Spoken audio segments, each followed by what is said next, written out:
Friends, आज के video में हम बात करेंगे स्लीप के बारे में। स्लीप क्या होती है, स्लीप की फिजियोलॉजी क्या होती है और सबसे interesting topic various stages of sleep क्या होती हैं। ये टॉपिक आप मेडिसिनल केमिस्ट्री में और फार्माकोलॉजी में सेडेटिव और हिप्नोटिक्स में पढ़ते हैं। तो चलिए आज का टॉपिक स्टार्ट करते हैं। Please keep watching the video and do subscribe.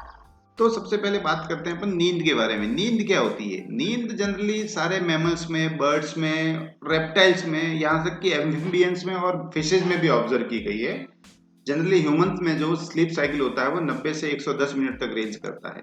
अब स्लीप को अगर डिफाइन करें अपन तो स्लीप क्या होती है? जो कॉन्शियसनेस की अगर कमी हो जाए, रिड्यूस्ड हो जाए या फिर बिल्कुल ही एब्सेंट होए और सेंसरी मोटर एक्टिविटी जो सस्पेंडेड हो जाए या फिर जितने भी वॉलेंट्री मसल्स है उनकी एक्टिविटी जो होती है वो निल हो जाए, तो उसको अपन स्लीप कह सकते हैं।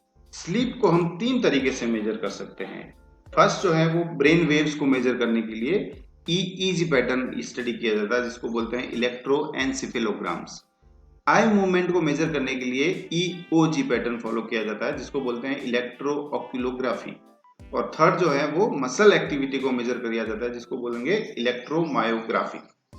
अब स्लीप की फिजियोलॉजी के बारे में अगर देखें तो हम जानते हैं कि नॉर्मली जब अपन बहुत थक जाते हैं या फिर कहीं डार्क एनवायरनमेंट अपन को मिलता है, रात होती है, तो स्लीप ट्रिगर होती है। तो बेसिकली थकान और जो रात है, डार्कनेस है, they are the trigger of sleep. अब जब रात होती है तो ब्रेन के अंदर सुप्राकियास्मिक न्यूक्लियस जो होता है ये एक्टिवेट होता है और ये नॉर एड्रेनलिन को रिलीज करता है। और जो नॉर एड्रेनलिन होता है वो पीनियल ग्लैंड को स्टिमुलेट करता है। ये पीनियल ग्लैंड ब्रेन के अंदर एक छोटी सी ग्लैंड होती है जिसको कि आप थर्ड आई बोलते हैं। थर्ड आई जिसका आपने कभी पढ़ा होगा, तीसरी आंख जिसको बोलते हैं, दैट इज पाइनियल ग्लैंड। और ये पाइनियल ग्लैंड के बारे में अगर आपको और डिटेल में पढ़ना है तो आप कमेंट बॉक्स में डालिए, मैं इसके बारे में और वीडियो आपके लिए दे दूंगा।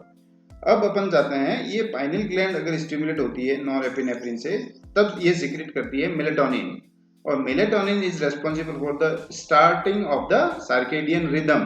अब ये सर्केडियन रिदम क्या होता है? ये डेली रिदम है आपकी बॉडी का, जिसमें कि आपकी थकान है, स्लीप है, आपका जागना है, आपकी अलर्टनेस है, और ये सारे सेम डे में अराउंड द सेम टाइम में आपके बॉडी से स्टिमुलेट होते हैं, आपके इनिशिएट होते हैं। इसको बोलते हैं आपका सर्केडियन मूवमेंट, जिसको बॉडी क्लॉक बोल सकते हैं आप। ये स्टार्ट होता है from the release of melatonin through the pineal gland. अब इसके बाद में ये जो सर्केडियन मूवमेंट है उसके बाद में प्रोलैक्टिन रिलीज होता है, एसीटीएच रिलीज होता है, नॉरएपिनेफ्रिन और ये मेलेटोनिन। इस तरह से ये साइकिल चलती रहती है। तो this is the basic sleep physiology which is started from the darkness, but main precursor is melatonin which is secreted by pineal gland, है ना। स्लीप फिजियोलॉजी के बाद में हम आते हैं सबसे interesting topic stages of sleep पे। स्टेजेस ऑफ स्लीप में अपन देखें कि अगर कोई कॉन्शियस है इंडिविजुअल, तो या तो वो जाग रहा है या फिर वो सो रहा है। अगर वो जाग रहा है तो 2 बातें हो जाएगी उसकी, या तो वो अलर्ट है या फिर वो थका हुआ है। तो इसमें ब्रेन के अंदर 2 तरह की वेव्स ऑब्जर्व की गई है। अगर वो अलर्ट है तो बीटा वेव शो होती है, और अगर वो थका हुआ है तो ईसीजी जो इलेक्ट्रोएन्सेफेलोग्राम है, ईईजी, उसमें ये 2 वेव्स शो होती है, बीटा वेव्स, अल्फा वेव, और भी बहुत सारी वेव्स हैं, इनके बारे में अपन बात करेंगे। अभी आप इनके नाम के बारे में देखिए खाली। अगर कोई अलर्ट है तो वो बीटा वेव शो करेगा, और अगर थका हुआ है तो वो अल्फा वेव शो करेगा। ये इस तरह की वेव्स पैटर्न होती है। अब अपन आते हैं नींद पे। अगर कोई सोया हुआ है तो नींद कितने तरह की होती है, ये स्टेजेस में आते हैं। ये मेन पार्ट है इस टॉपिक का, जिसमें 2 तरह की कैटेगरी डिवाइड की गई है। फर्स्ट है नॉन रैम और सेकंड है RAM. RAM stands for rapid eye movement, और नॉन मतलब non rapid eye movement. Okay, अब फर्स्ट कैटेगरी जो है वो है आपकी नॉन रैपिड आई मूवमेंट। ये आपकी फंडामेंटल स्लीप होती है, जिसको कि 3 कैटेगरी में सब डिवाइड किया गया है, N1, N2 and N3। N1 क्यों? मतलब N जो है वो non for non rapid eye movement. तो N1 जो होती है वो उसमें थीटा वेव शो होती है। जो N2 जो होती है वो आपका K कॉम्प्लेक्स और स्लीप स्पिंडल शो करती है, और जो N3 फेज है दे शोज डेल्टा वेव्स। जबकि रैपिड आई मूवमेंट जो है वो आपकी बीटा वेव्स शो करती है। अब यहाँ पे आप देखिए, ये जो बीटा वेव्स हैं ये आपकी अलर्टनेस में भी शो हो रही थी, और आपकी रैपिड आई मूवमेंट वाली स्लीप जो होती है उसमें भी शो हो रही है। तो आपको बेसिकली पहले फोकस करना है नॉन रैपिड आई मूवमेंट पे, जो कि आपकी N1, N2 और N3 है। इसको अपन वन बाय वन स्टडी करेंगे। अब इन कैटेगरी को अपन डिटेल में पढ़ते हैं। फर्स्ट जो स्टेज है वो है आपकी नॉन रैपिड आई मूवमेंट। जैसा अपन ने बताया कि यहाँ पे इसको 3 कैटेगरी में डिवाइड किया गया है, N1, N2 एंड N3। कुछ किताबों में N3 और N4 भी दे रखा है, लेकिन अपन यहाँ पे इसको N3 हेडिंग में पढ़ेंगे। दोनों को अपन ने कंबाइन करके ही पढ़ लिया है। फर्स्ट अपन देखते हैं N1 stage of sleep, N1 stage of non rapid eye movement sleep. इस स्टेज में N1 स्टेज में जो ब्रेन की वेव्स होती है वो अल्फा वेव से थीटा वेव की तरफ जाती है, जिसमें की फ्रीक्वेंसी 8 से 13 स्टार्टिंग होती है, जो कि लास्ट में 4 से 7 हर्ट्ज तक पहुंच जाती है। इसको आप ड्राउजी स्लीप या फिर सोमनोलेंस स्लीप भी बोल सकते हैं, जर्की स्लीप जिसको बोलते हैं। आपने सबने ऑब्जर्व किया होगा अधिकतर लोगों ने कि जब आप शुरुआत में नींद के लिए जाते हैं तो एकदम से आपको जर्क लगता है, आपको लगता है बिस्तर से गिरने वाले हैं और एकदम से नींद खुल जाती है। तो this stage is known as N1 stage. ये आपकी टोटल स्लीप का 5 से 10% टोटल टाइम कवर करती है। सेकेंड स्टेज जो आ रही है वो है आपकी N2 स्टेज। इसको अपन आप स्पिंडल स्लीप स्पिंडल से देखते हैं, जिसमें कि आपकी फ्रीक्वेंसी जो है वो 11 से 16 हर्ट्ज तक पहुंचती है, और जो मसल मूवमेंट है, मसल एक्टिविटी जो है वो इसमें धीरे धीरे डिक्रीज होने लग जाती है, जिसको कि आप EMG से मेजर करते हैं, इलेक्ट्रोमायोग्राफी से।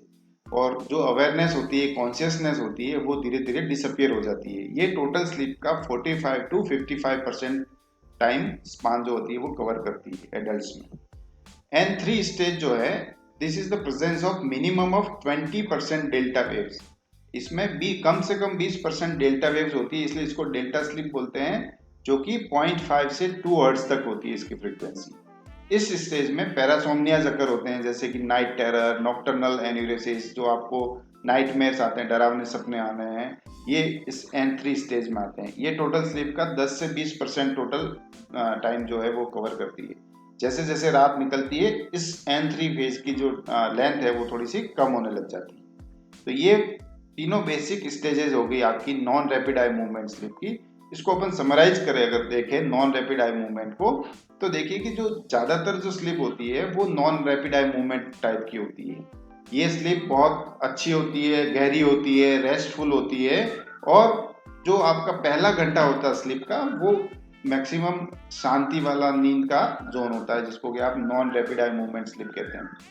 ये आपके ब्रेन को, आपकी मसल्स को, आपकी पेरिफेरल वेस्कुलर टोन को, या फिर आपका जो बॉडी के वेजिटेटिव फंक्शंस है उसको बिल्कुल तरह से कम कर देती है, डिमिनिश कर देती है। इस स्टेज में आपके 10 से 30% तक ब्लड प्रेशर डिक्रीज हो सकता है, रेस्पिरेटरी रेट आपकी धीमी पड़ जाती है, और आपकी जो मेटाबॉलिक रेट है वो भी बिल्कुल 10 से 30% तक डाउन आ सकती है। अब अपन आते हैं नेक्स्ट रैपिड आई मूवमेंट। मैंने पहले भी बताया, इसको बोलते हैं अपन पैराडॉक्सिकल स्लीप, है ना, या फिर डिससिंक्रोनाइज स्लीप बोलते हैं। रैपिड आई मूवमेंट स्लीप जो होती है वो आपके टोटल स्लीप का 20 से 25% जो होती है टाइम वो कवर करती है। इस स्लीप के अंदर आपका जो आंखों का मूवमेंट होता है, जो अपन इलेक्ट्रो ऑक्यूलोग्राफी से देखते हैं, वो अपन मूवमेंट मेजर कर सकते हैं। और जो इलेक्ट्रो एनसेफेलोग्राम्स है, EEG जो है, उसमें आपका लो वोल्टेज मेजर किया गया है, लेकिन ब्रेन की एक्टिविटी जो आपकी अलर्टनेस में होती है वो इसको मेजर किया गया है ना। जितने भी आपको याद रहने वाले सपने जो होते हैं वो इसी स्टेज में आते हैं। किसमें? रैपिड आई मूवमेंट स्लीप में। जो आपको सपने सुबह होते ही याद रह जाते हैं वो इस स्टेज में आते हैं। ज्यादातर मैमल्स में मसल्स जो होती है बिल्कुल इस स्टेज के अंदर वो अटोनिक हो जाती है, बिल्कुल मसल मूवमेंट नहीं होता है। ऐसा इसलिए होता है क्योंकि इस स्टेज में जो डरावने सपने हैं, पैराडॉक्सिकल स्लीप, जो ब्रेन मूवमेंट कर रहा है, इसमें ज्यादातर इंडिविजुअल क्या करते हैं, वो सेल्फ डैमेज कर सकते हैं फिजिकली। इसलिए इस स्टेज में जो मसल टोन होती है वो बिल्कुल ही डिमिनिश हो जाती है। रैपिड आई मूवमेंट स्लीप जो होती है वो आपकी बॉडी के अंदर पूरी तरह से इनिबिटरी स्पाइनल मसल्स को पूरी तरह से कवर करती है। हार्ट रेट, रेस्पिरेटरी रेट बहुत इरेगुलर हो जाती है, जो कि आपका ड्रीम का स्टेट कहलाता है। आपको जब सपने आ रहे हैं तो आपकी हार्ट रेट बढ़ जाती है, रेस्पिरेशन इंक्रीज हो जाता है वो। और मसल टोन जो होती है, इसमें एक सिग्निफिकेंट फीचर है कि मसल टोन जो है वो बिल्कुल ही डिमिनिश हो जाती है, बिल्कुल खत्म हो जाती है। जो रैपिड आई मूवमेंट है, मैंने पहले भी बताया आपको, ये पैराडॉक्सिकल स्लीप कहलाती है, बिकॉज ये पैराडॉक्स है कि पर्सन जब सो रहा होता है तब उसकी ब्रेन की एक्टिविटी कैसे चल रही है। मतलब जब ईईजी पैटर्न्स स्टडी किए गए, मैंने आपको फर्स्ट जब मिनट था उसमें भी इसमें ये डिस्क्राइब किया था कि जो रैपिड आई मूवमेंट है उसमें बीटा वेव्स देखी गई है और जो अलर्टनेस होती है उसमें भी बीटा वेव्स की प्रेजेंस देखी गई है। तो ब्रेन उसी तरह से एक्टिव है जितना कि कोई अलर्ट इंडिविजुअल होता है, इसलिए इसको बोलते हैं paradoxical sleep, because in this type of sleep, in this stage of sleep, individual is quite active। अगर सेरिब्रली गए, ब्रेन जो होता है उसका एक्टिव होता है, लेकिन मसल्स टोन जो होती है वो बिल्कुल ही डिप्रेस्ड होती है, बिल्कुल ही कम होती है। इसमें ये एक चार्ट है जिसमें कि इंडिविजुअल्स के नॉर्मल स्लीपिंग आवर्स कितने होने चाहिए। आपने कई बार मैगजीन्स में, सोशल मीडिया पे, व्हाट्सएप पे वगैरह आपने कई बार देखा होगा। तो ये जो नॉर्मल स्लीप टाइम है ये आप सबको फॉलो करना है फॉर द हेल्दी लाइफ। अगर किसी कारण से ये जो स्लीप आवर्स है कम हो जाते हैं, किसी को नींद बराबर नहीं आती है, तो जो लास्ट रिसोर्ट होता है वो आपका क्लिनिकल होता है, जिसमें कि आपको डॉक्टर के पास जाना आता है। वो डॉक्टर आपको स्लीपिंग पिल्स देता है। स्लीपिंग पिल्स जो होती है वो स्लीप को इंड्यूस करती है, वो हिप्नोटिक होती है। उसको अपन एक डिटेल चैप्टर में पढ़ेंगे जो कि अपना चैप्टर है सेडेटिव एंड हिप्नोटिक। ये आपके मेडिसिनल केमिस्ट्री में, फार्माकोलॉजी में, दोनों में कवर होता है। तो सेडेटिव और हिप्नोटिक चैप्टर जो है अपन क्लासिफिकेशन ड्रग्स के बारे में, उसको नेक्स्ट वीडियो में अपन डिटेल में देखेंगे। So hope you like this video.